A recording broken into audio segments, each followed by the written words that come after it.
In today's episode of How Old is Too Old, we're taking a look at none other than the United States Senate, which seems more like the VIP lounge at a Florida retirement community every day. Average age in the Senate hit a record high this year, clocking in at roughly 64. AARP is probably thinking of opening a branch in the Capitol Rotunda at this point. Yes, a long life is something we all hope for. The issue isn't with how old someone is, it's with the dated ideas that often come with aging. When the people tasked with representing an entire country have worldviews that were formed when bell-bottoms were first in style, the legislation they pass is going to feel a bit retro, to put it mildly. For starters, the Republican Party, led by this Senate stalwart, has been clutching onto old ideals like an octogenarian clutching onto a rotary phone.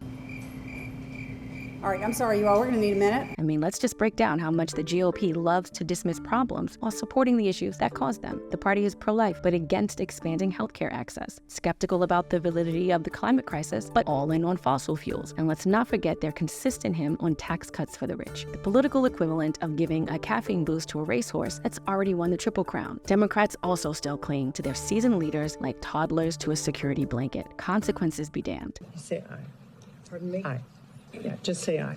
Okay, just Aye. aye. That's the conundrum of a Congress that loves to preach about the future while relying heavily on its past. And this problem extends beyond Congress. Just last week, a new AP poll found that 77% of Americans, including 69% of Democrats, think President Biden is too old for a second presidential term. Trump, who will be 78 himself next year, didn't fare too much better in the results. 51% saying the same about him. We live in a world that's undergoing rapid change thanks to the climate crisis, technological advancements, and social reforms. But our legislating body is basically using a Nokia 3310 in an iPhone world. The problem isn't just that they can't keep up, it's that they don't want to. They've seemingly made a policy to ignore the voices of younger generations. You know, the ones of those who will inherit the earth, of those who've been trying desperately to teach an old Congress new tricks despite being ignored and dismissed term after term. Worrying about age could easily be dismissed as drumming up a faux crisis, but let's be real. The genuine crisis is Congress's approval rating, which is plummeting faster than a crypto coin in a bear market, and let's not kid ourselves. Another Trump victory would be a death knell for a system of governance as we know it. Congress has increasingly become a sanctuary for septuagenarians, and it's costing us not just fresh ideas, but a functioning democracy as well.